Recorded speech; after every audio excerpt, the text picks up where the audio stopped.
Hi friends, welcome to infinite world of GK. നമ്മളിന്ന് നോക്കുന്നത് 9ാം ക്ലാസ്സിലെ മലയാളം കേരള പാഠാവലിയുടെ ഓണം എക്സാമിൻ്റെ ക്വസ്റ്റ്യൻ പേപ്പറും ആൻസർ കീയുമാണ്. നമുക്ക് ചോദ്യങ്ങൾ നോക്കാം. ഒന്നാമത്തെ ചോദ്യം, ദാഹിക്കുന്നു ഭഗിനി കൃപാരസ മോഹനം കുളിർ തണ്ണീരിതാശുനി. സുഹൃതഹാരങ്ങൾ എന്ന കവിതയിലെ വരികളാണ് ഇവിടെ തന്നിരിക്കുന്നത്. സന്ദർഭത്തിൽ ഭഗിനി എന്ന പദത്തിൻ്റെ അർത്ഥം എന്താണ്? സഹോദരി. ഭഗിനി സഹോദരി. രണ്ടാമത്തെ ചോദ്യം, അമ്മേ എന്ന ആ വിളി കേട്ടപ്പോൾ വൃദ്ധയ്ക്ക് കുറച്ച് ശക്തി വീണ്ടും കിട്ടിയതുപോലെ അനുഭവപ്പെട്ടു. അമ്മയ്ക്കുണ്ടായ ഈ മാറ്റത്തിന് കാരണം എന്താകാം? അമ്മേ എന്ന് വിളിക്കുന്നത് ഇഷ്ടമല്ലാത്തതുകൊണ്ട്, വളരെ കാലമായി അമ്മേ എന്ന വിളി കേൾക്കാത്തതുകൊണ്ട്, അമ്മ എന്ന വിളിക്ക് അർഹയല്ല എന്ന് തോന്നിയതുകൊണ്ട്, ഇതുവരെ ആരും അമ്മേ എന്ന് വിളിക്കാത്തതുകൊണ്ട്. ഉത്തരം എന്താണ്? ഓപ്ഷൻ ബി, വളരെ കാലമായി അമ്മേ എന്ന വിളി കേൾക്കാത്തതുകൊണ്ട്. 3, ഇരുട്ട് വലിയ കറുത്ത തിരശീല പോലെ തൂങ്ങിക്കിടന്നു. അടിവരയിട്ട പ്രയോഗത്തിൻ്റെ സാന്ദർഭികാർത്ഥം എന്താണ്? കറുത്ത തിരശീല പോലെ എന്ന പദത്തിൻ്റെ അടിയിലാണ് അടിവരയിട്ടിരിക്കുന്നത്. അർത്ഥം എന്താണ്? ഓപ്ഷൻ എ ആണ്, എല്ലാ കാഴ്ചകളെയും ഇരുട്ട് മറച്ചിരുന്നു. ഓപ്ഷൻ എ, എല്ലാ കാഴ്ചകളെയും ഇരുട്ട് മറച്ചിരുന്നു. 4, താഴെ കൊടുത്തിരിക്കുന്നവയിൽ ശരിയായി പിരിച്ചെഴുതിയത് ഏതാണ്? പ്രയാസമില്ല. പ്രയാസമില്ല തെറ്റാണ്. 2, തീർച്ചയാണ്. തീർച്ച ആണ് ശരിയാണല്ലേ. 3, അനേകമുണ്ട്. അനേകം ഉണ്ട്, അതും ശരിയാണ്. വീട്ടിലുള്ളത്. വീട് ഉള്ളത്, അത് ശരിയാണോ? തെറ്റാണ്. അപ്പോൾ ഇവിടെ ശരിയായിട്ടുള്ളത് 2ഉം 3ഉം. ഉത്തരം ഓപ്ഷൻ സി, 2ഉം 3ഉം ശരി. 5ാമത്തെ ചോദ്യം, വിരസമായി തീരാവുന്ന വസ്തുതകൾ പോലും ബഷീറിൻ്റെ അനുഗ്രഹീതമായ തൂലികയുടെ സ്പർശത്താൽ എങ്ങനെയോ രസപ്രദമായി തീരുന്നു. പാത്തുമ്മയുടെ ആട് ഒരു സത്യമായ കഥയിലെ വരികളാണ് ഇവിടെ തന്നിരിക്കുന്നത്. ഈ നിരീക്ഷണത്തോട് നിങ്ങൾ യോജിക്കുന്നുണ്ടോ? അഭിപ്രായം വ്യക്തമാക്കുക. നിങ്ങൾ യോജിക്കുന്നുണ്ടോ? ഉണ്ടല്ലേ? അതെ, ഈ നിരീക്ഷണത്തോട് പൂർണ്ണമായും യോജിക്കുന്നു. വൈക്കം മുഹമ്മദ് ബഷീറിൻ്റെ സവിശേഷമായ എഴുത്ത് ശൈലിയുടെ ഏറ്റവും വലിയ പ്രത്യേകതയാണിത്. ദൈനംദിന ജീവിതത്തിലെ വളരെ സാധാരണവും ലളിതവുമായ കാര്യങ്ങളെപ്പോലും ഹാസ്യത്തിൻ്റെ അകമ്പടിയോടെയും ആർദ്രതയോടെയും അവതരിപ്പിക്കാൻ അദ്ദേഹത്തിന് കഴിഞ്ഞിരുന്നു. പാത്തുമ്മയുടെ ആട് എന്ന കൃതിയിൽ തൻ്റെ കുടുംബത്തിലെ ദാരിദ്ര്യവും കുടുംബാംഗങ്ങളുടെ ചെറിയ പിണക്കങ്ങളും ആടിൻ്റെ കുസൃതിയുമെല്ലാം വായനക്കാരെ ഒട്ടും മടുപ്പിക്കാത്ത രീതിയിലാണ് ബഷീർ ചിത്രീകരിച്ചിരിക്കുന്നത്. 6ാമത്തെ ചോദ്യം, കറ്റക്കാർ കൂന്തൽ മൂടി തലവഴി മുറ്റുമാസ്യം മറഞ്ഞു കിടക്കുന്ന ചാരു സാരിയൊതുക്കി ചെറുചീരി ചോരും ചോരിവാ ചെറ്റു വിടർത്തവൾ. സുഹൃതഹാരങ്ങൾ എന്ന കവിതയിലെ വരികളാണ് ഇവിടെ തന്നിരിക്കുന്നത്. വരികളിലെ കാവ്യഭംഗി കണ്ടെത്തി എഴുതാനാണ് പറഞ്ഞിരിക്കുന്നത്. മാതങ്കിയുടെ സൗന്ദര്യമാണ് ഈ വരികളിൽ വർണ്ണിക്കുന്നത്. അഴിഞ്ഞു വീണ കറുത്ത മുടി കൊണ്ട് മുഖം പാതി മറഞ്ഞിരിക്കുന്നു. നല്ല ഭംഗിയുള്ള സാരി ഒതുക്കിയുടുത്ത് ചെറുചീരി ഒഴുകുന്ന ചുണ്ടുകളോടെ നിൽക്കുന്ന അവളുടെ രൂപം വളരെ മനോഹരമായി കവി അവതരിപ്പിച്ചിരിക്കുന്നു. ഒരേ അക്ഷരങ്ങളോ ശബ്ദങ്ങളോ വരികളിൽ ആവർത്തിച്ചു വരുന്നത് വഴി കവിതയ്ക്ക് പ്രത്യേകമായ ഒരു സംഗീതാത്മകതയും താളബോധവും കൈവരുന്നു. അടുത്ത ചോദ്യം, ഓപ്ഷൻസ് ഉണ്ട്. ഏതെങ്കിലും ഒരെണ്ണമാണ് നിങ്ങൾ എഴുതേണ്ടത്. എ നോക്കാം. പണമൊന്നും വേണ്ട, ഞാൻ എത്തിക്കാം, ടാക്സി ഡ്രൈവർ പറഞ്ഞു. അമ്മയെ മക്കളുടെ അടുത്താക്കിയിട്ടേ ഞാൻ മടങ്ങുകയുള്ളൂ. കഥാസന്ദർഭങ്ങളിൽ നിന്ന് ടാക്സി ഡ്രൈവറുടെ മനോഭാവം കണ്ടെത്തി എഴുതുക. ഉത്തരം നോക്കാം. ഈ വരികളിൽ നിന്നും ടാക്സി ഡ്രൈവറുടെ കാരുണ്യവും മനുഷ്യത്വവും സഹജീവി സ്നേഹവും നിറഞ്ഞ മനോഭാവമാണ് വ്യക്തമാകുന്നത്. പണത്തിനു മീതെ മനുഷ്യബന്ധങ്ങൾക്കും മൂല്യങ്ങൾക്കും പ്രാധാന്യം നൽകുന്ന ഒരു വ്യക്തിത്വമാണ് അദ്ദേഹത്തിൻ്റേത്. അശരണയായ ഒരു അമ്മയെ സഹായിക്കാൻ മുന്നോട്ട് വരുന്ന അദ്ദേഹം കേവലം ഒരു ഡ്രൈവർ എന്നതിനപ്പുറം ആ അമ്മയുടെ അവസ്ഥ മനസ്സിലാക്കി ഒരു മകൻ്റെ ഉത്തരവാദിത്തത്തോടെയാണ് പെരുമാറുന്നത്. പണം വാങ്ങാതെ സഹായിക്കാൻ തയ്യാറാകുന്നതിലൂടെ അദ്ദേഹത്തിൻ്റെ സ്വാർത്ഥതയില്ലാത്ത നന്മയും അമ്മയെ സുരക്ഷിതമായി മക്കളുടെ അടുത്തെത്തിക്കുമെന്ന് ഉറപ്പു പറയുന്നതിലൂടെ അദ്ദേഹത്തിൻ്റെ സ്നേഹവും ദയയും നിറഞ്ഞ മനസ്സും വെളിപ്പെടുന്നു. അടുത്തത് ബി ക്വസ്റ്റ്യൻ ആണ്. ഒരു ഊരു ചുറ്റലിന് ശേഷം പ്രശാന്തി തേടിയാണ് ബഷീർ ഇവിടെ എത്തിയിരിക്കുന്നത്. അവിടെ എന്ത് ശാന്തതയാണ് കിട്ടുക? ബഷീറിനെ അശാന്തിയിലേക്ക് നയിച്ച കുടുംബ സാഹചര്യങ്ങൾ എന്തെല്ലാം കുറിക്കുക? ഉത്തരം നോക്കാം. സഹോദരങ്ങളും അവരുടെ കുട്ടികളും വളർത്തുമൃഗങ്ങളും നിറഞ്ഞ ഒരു വലിയ കൂട്ടുകുടുംബമായിരുന്നു ബഷീറിൻ്റേത്. ബഷീറിൻ്റെ വീട്ടിലെ നിരന്തരമായ ബഹളങ്ങളും ദാരിദ്ര്യവും കുടുംബാംഗങ്ങൾ തമ്മിലുള്ള ചെറിയ ചെറിയ വഴക്കുകളും അദ്ദേഹത്തിന് സ്വസ്ഥത നൽകാത്ത സാഹചര്യങ്ങൾ സൃഷ്ടിച്ചു. എല്ലാവരും അദ്ദേഹത്തിൽ നിന്ന് സാമ്പത്തിക സഹായം പ്രതീക്ഷിക്കുന്നവരായിരുന്നു. ഒരു ചന്ത കൂടിയ ബഹളമാണ് ബഷീറിൻ്റെ വീട്ടിൽ എല്ലായ്പ്പോഴും. പാത്തുമ്മയുടെ ആട് ബഷീറിൻ്റെ പുസ്തകങ്ങളും ഭക്ഷണവും വരെ തിന്നു തീർക്കുന്ന അവസ്ഥയും കുട്ടികളുടെ ബഹളവുമെല്ലാം അദ്ദേഹത്തിൻ്റെ മനസ്സമാധാനം നഷ്ടപ്പെടുത്തി. ഈ ബഹളങ്ങളുടെയും മേളങ്ങളുടെയും മധ്യത്തിലാണ് ബഷീർ വന്നിരിക്കുന്നത്. എഴുതാനോ വിശ്രമിക്കാനോ കഴിയാത്ത ഈ ചുറ്റുപാടുകളാണ് അദ്ദേഹത്തെ അശാന്തിയിലേക്ക് നയിച്ചത്. അടുത്തത് 8ാമത്തെ ക്വസ്റ്റ്യൻ ആണ്. കിളിക്ക് വേണ്ടത് കിളിക്കൂടെന്ന് നാം പറഞ്ഞു പറ്റിപ്പൂ കിളിയെ നമ്മളെ കിളിക്കുണ്ട് ആകാശം കിളിക്കൂടായി അതിലുറങ്ങുവാൻ വിടില്ലൊരു കിളിയെയും. പ്രഭാവർമ്മയുടെ വരികളാണിത്. വിട്ടയക്കുക കൂട്ടിൽ നിന്നെന്നെ ഞാൻ ഒട്ടുവാനിൽ പറന്നു നടക്കട്ടെ കാൺമതുണ്ടതാ തെല്ലകലത്തിലെൻ ജന്മഭൂമിയാം കാനനം മോഹനം. ബാലാമണിയമ്മയുടെ വിട്ടയക്കുക എന്ന കവിതയിലെ വരികളാണ് ഇത്. തന്നിരിക്കുന്ന കാവ്യഭാഗങ്ങളിലെ ആശയം താരതമ്യം ചെയ്ത് കുറിപ്പ് തയ്യാറാക്കുക. ഇവിടെ തന്നിരിക്കുന്ന 2 കവിതകളും വായിച്ച് ആശയം താരതമ്യം ചെയ്ത് കുറിപ്പ് തയ്യാറാക്കാനാണ് പറഞ്ഞിരിക്കുന്നത് അല്ലേ. 2 കവിതകളും സ്വാതന്ത്ര്യത്തിൻ്റെ വിലയാണ് പ്രധാനമായും ചർച്ച ചെയ്യുന്നത്. പ്രഭാവർമ്മയുടെ വരികളിൽ മനുഷ്യൻ പക്ഷികളെ കൂട്ടിലടച്ച് സ്വന്തം സ്വാർത്ഥതയ്ക്കായി ഉപയോഗിക്കുന്നതിനെ വിമർശിക്കുന്നുണ്ട്. കിളികൾക്ക് പറക്കാനുള്ള വിശാലമായ ആകാശം മനുഷ്യർ നിഷേധിക്കുന്നു. ബാലാമണിയമ്മയുടെ വരികളിൽ കൂട്ടിലടയ്ക്കപ്പെട്ട ഒരു കിളിയുടെ കാഴ്ചപ്പാടിലൂടെയുള്ള സ്വാതന്ത്ര്യദാഹമാണ് പ്രകടമാകുന്നത്. സ്വന്തം ജന്മനാടായ കാട്ടിലേക്ക് പറന്നു പോകാനുള്ള അതിൻ്റെ അദമ്യമായ ആഗ്രഹമാണ് ഇവിടെ കാണാൻ കഴിയുക. 2 കവിതകളും ബന്ധനത്തിൻ്റെ വേദനയും സ്വാതന്ത്ര്യത്തിൻ്റെ മധുരവും വ്യത്യസ്ത കോണുകളിലൂടെ വരച്ചു കാട്ടുന്നു. അടുത്തത് 9ാമത്തെ ചോദ്യം. എത്ര തുണികൾ അലക്കി കഴിഞ്ഞു? എത്ര ഊണുകൾ ഉണ്ടാക്കി ഊട്ടി? എത്ര തവണ ഉറക്കമൊഴിച്ചിരുന്നു കുട്ടികളെ ശുശ്രൂഷിച്ചു? ഇപ്പോൾ അവരെല്ലാം വളർന്ന് അച്ഛന്മാരായി. ഇപ്പോൾ തന്നെക്കൊണ്ട് ആർക്കും ഒരാവശ്യവുമില്ലാതായി. കറുത്ത കാറിന് അതറിയാമായിരുന്നു. അമ്മയുടെ ഒറ്റപ്പെടലിൻ്റെ തീവ്രത കഥാകാരി അവതരിപ്പിച്ചിരിക്കുന്നത് എങ്ങനെ? നൽകിയ സന്ദർഭവും കഥയും വിശകലനം ചെയ്ത് കുറിപ്പ് തയ്യാറാക്കുക. എങ്ങനെയാണ് ഇവിടെ അമ്മയുടെ ഒറ്റപ്പെടലിൻ്റെ തീവ്രത കഥാകാരി അവതരിപ്പിച്ചിരിക്കുന്നത്? തന്നിരിക്കുന്ന സന്ദർഭത്തിൽ മക്കൾക്കായി തൻ്റെ ആയുസ്സും ജീവിതവും മുഴുവൻ സമർപ്പിച്ച ഒരമ്മയുടെ വാർദ്ധക്യകാലത്തെ അതീവ ദുഃഖകരമായ ഒറ്റപ്പെടലാണ് ചിത്രീകരിക്കുന്നത്.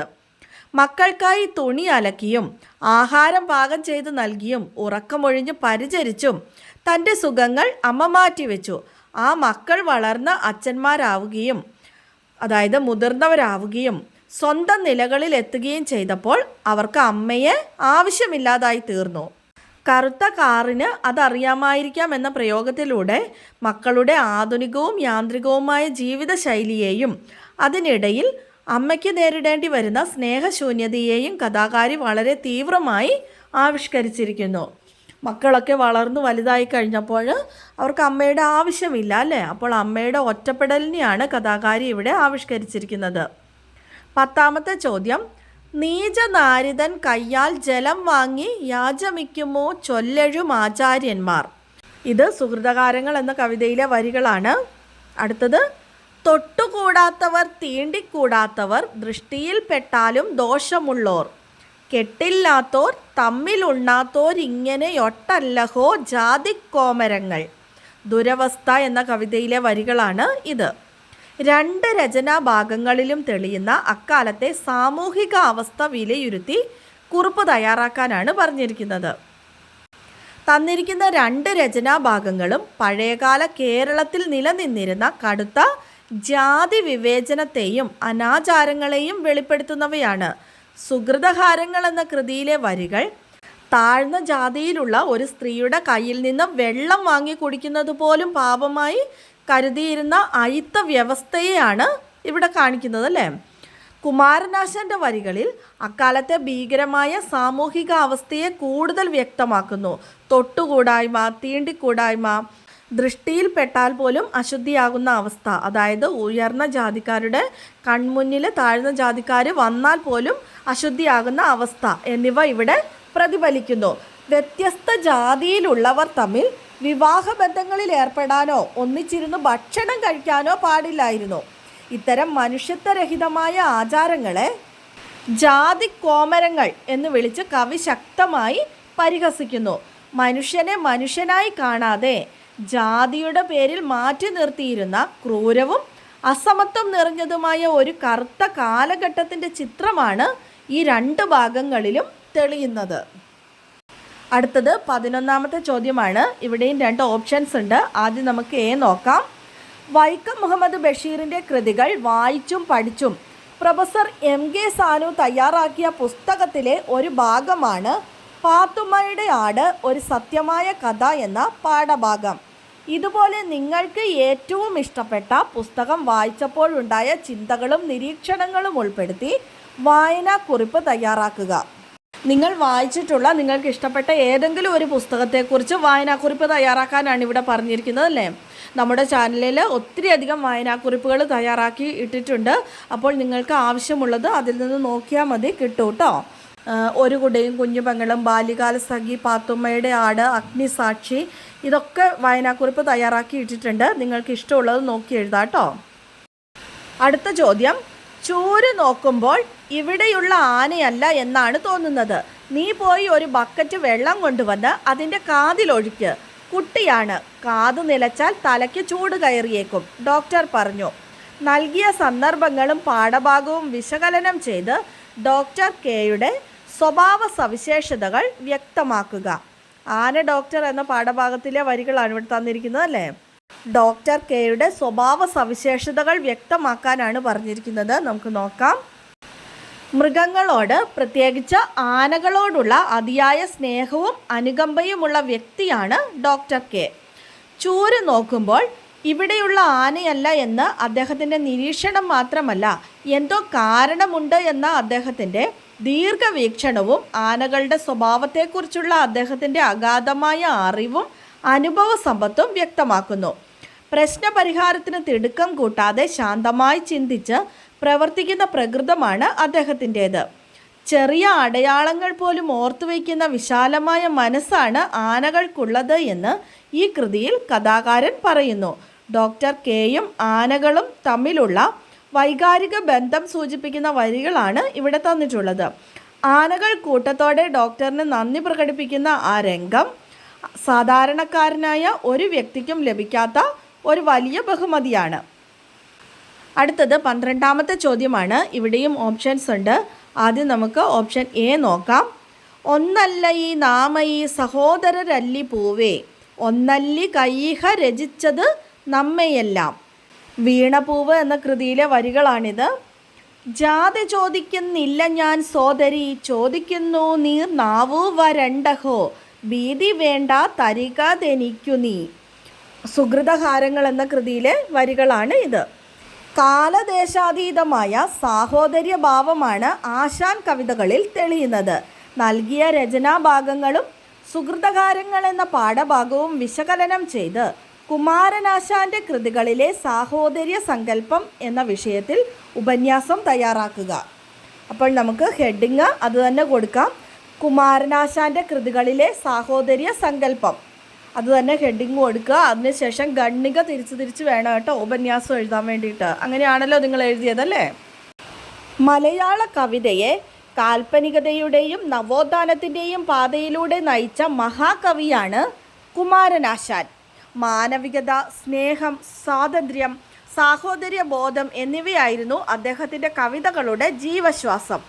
ജാതി വ്യവസ്ഥയ്ക്കും സാമൂഹിക അനാചാരങ്ങൾക്കുമെതിരെ ശക്തമായി പ്രതികരിച്ച ആശാൻ തൻ്റെ കവിതകളിലൂടെ മനുഷ്യരെല്ലാവരും ഒന്നാണെന്ന ഉദാത്തമായ സാഹോദര്യ സങ്കല്പം ഉയർത്തിപ്പിടിച്ചു. വീണപൂവ് എന്ന കവിതയിലെ വരികൾ പ്രകൃതിയിലെ എല്ലാ ജീവജാലങ്ങളും ഒരേ സൃഷ്ടാവിൻ്റെ സൃഷ്ടികളാണെന്നും പരസ്പരം സഹോദരങ്ങളാണെന്നുമുള്ള വലിയൊരു തത്വം ഓർമ്മിപ്പിക്കുന്നു. മനുഷ്യനും പ്രകൃതിയും തമ്മിലുള്ള അഭേദ്യമായ ബന്ധത്തെയും ഇതിലൂടെ കവി ചൂണ്ടിക്കാണിക്കുന്നു. ജാതി ചോദിക്കുന്നില്ല ഞാൻ സോദരി എന്ന വരികൾ ആശാന്റെ ചണ്ടാല ഭിക്ഷുകി എന്ന പ്രശസ്തമായ കൃതിയിലേതാണ്. ബുദ്ധശിഷ്യനായ ആനന്ദൻ താഴ്ന്ന ജാതിയിലുള്ള സ്ത്രീയോട് കുടിക്കാൻ വെള്ളം ചോദിക്കുന്ന സന്ദർഭമാണിത്. മനുഷ്യനെ വേർതിരിക്കുന്ന ജാതിയും മതവുമല്ല പ്രധാനം, മറിച്ച് മനുഷ്യൻ്റെ അടിസ്ഥാന ആവശ്യങ്ങളും പരസ്പരമുള്ള സ്നേഹവുമാണെന്ന് കവി ഇതിലൂടെ വ്യക്തമാക്കുന്നു. കാലദേശങ്ങൾക്കതീതമായ സാഹോദര്യ ഭാവമാണ് ആശാൻ കവിതകളുടെ കരുത്ത്. മനുഷ്യത്വത്തെക്കാളും സ്നേഹത്തെക്കാളും വലുതായി മറ്റൊന്നുമില്ലെന്ന് അദ്ദേഹം തൻ്റെ കൃതികളിലൂടെ ലോകത്തെ ബോധ്യപ്പെടുത്തി. ജാതിഭേദമന്യേ എല്ലാവരും ഒന്നുപോലെ കഴിയുന്ന ഒരു സമത്വ സുന്ദരമായ സമൂഹമാണ് ആശാൻ വിഭാവനം ചെയ്തത്. അടുത്തത് ബി ക്വസ്റ്റ്യൻ. ആശയം, ആസ്വാദനാംശങ്ങൾ, സമകാലിക പ്രസക്തി എന്നിവ പരിഗണിച്ച് കവിതയ്ക്ക് ആസ്വാദനം തയ്യാറാക്കുക. ഇനി എനിക്കാരുമില്ലെന്ന് തോന്നുമ്പോൾ, ഇതാണ് കവിതയുടെ പേര്.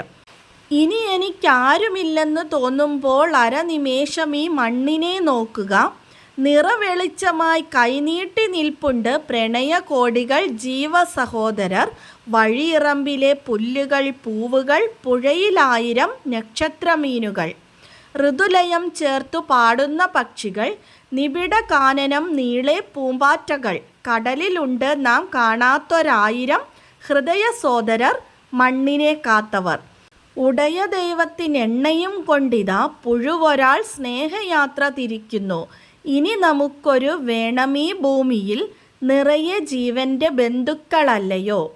ആലങ്കോട് ലീലാകൃഷ്ണൻ എഴുതിയ ഇനി എനിക്കാരുമില്ലെന്ന് തോന്നുമ്പോൾ എന്ന കവിതയിലെ വരികളാണ് ഇവിടെ തന്നിരിക്കുന്നത്. ഇതിൻ്റെ ആശയം, ആസ്വാദനാംശങ്ങൾ, സമകാലിക പ്രസക്തി എന്നിവ പരിഗണിച്ച് കവിതയ്ക്ക് ആസ്വാദനമാണ് നമ്മൾ തയ്യാറാക്കേണ്ടത്.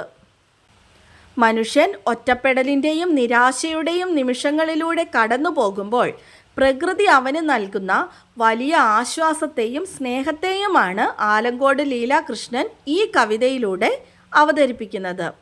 മനുഷ്യർക്കിടയിൽ സ്നേഹവും കാരുണ്യവും വറ്റിപ്പോകുമ്പോഴും പ്രകൃതി നമ്മെ കൈവിടാതെ കാത്തു സൂക്ഷിക്കുന്നു എന്ന തിരിച്ചറിവാണ് കവിതയുടെ കാതൽ. സ്വാർത്ഥതയും അക്രമങ്ങളും നിറഞ്ഞ സമകാലിക സമൂഹത്തിൽ പ്രകൃതിയോടും സഹജീവികളോടും പുലർത്തേണ്ട സ്നേഹത്തിൻ്റെ ആവശ്യകത കവിത ഓർമ്മിപ്പിക്കുന്നു. പ്രകൃതിയിലെ ഓരോ ഘടകങ്ങളെയും കവി മനുഷ്യൻ്റെ ബന്ധുക്കളായിട്ടാണ് ചിത്രീകരിക്കുന്നത്. വഴിയരികിലെ പുല്ലുകൾ, പൂവുകൾ, ആകാശത്തിലെ നക്ഷത്രങ്ങൾ, പാട്ടുപാടുന്ന പക്ഷികൾ എന്നിവയെല്ലാം മനുഷ്യന് കൂട്ടായി എത്തുന്നു. കടലിലുണ്ട് നാം കാണാത്തൊരായിരം ഹൃദയ സോദരർ എന്ന വരി മനുഷ്യർ മാത്രമല്ല, പ്രകൃതിയിലെ അദൃശ്യമായ ജീവജാലങ്ങൾ പോലും നമ്മുടെ സഹോദരങ്ങളാണെന്ന വികാരം ഉണർത്തുന്നു. ലളിതവും ഹൃദ്യവുമായ പദാവലിയാണ് കവിതയിൽ ഉപയോഗിച്ചിരിക്കുന്നത്. നിബിഡ കാനനം എന്ന വാക്ക് പ്രകൃതിയുടെ സമൃദ്ധിയെയാണ് കാണിക്കുന്നത്. പ്രകൃതിയുടെ സ്നേഹത്തെ ജീവൻ്റെ ബന്ധുക്കൾ എന്ന് വിശേഷിപ്പിച്ചുകൊണ്ട് ഭൂമിയിൽ മനുഷ്യൻ ഒറ്റയ്ക്കല്ലെന്നും പ്രകൃതിയുടെ ഭാഗമാണെന്നുമുള്ള വലിയൊരു സന്ദേശം ഈ കവിത നൽകുന്നു. എല്ലാവരും എക്സാം നല്ല അടിപൊളിയായി എഴുതി കാണുമല്ലേ? എല്ലാവർക്കും എളുപ്പമായിരുന്നു കാണുമെന്ന് വിശ്വസിക്കുന്നു. അപ്പോൾ നമുക്ക് പുതിയൊരു വീഡിയോയിൽ വീണ്ടും കാണാം. Thanks for watching.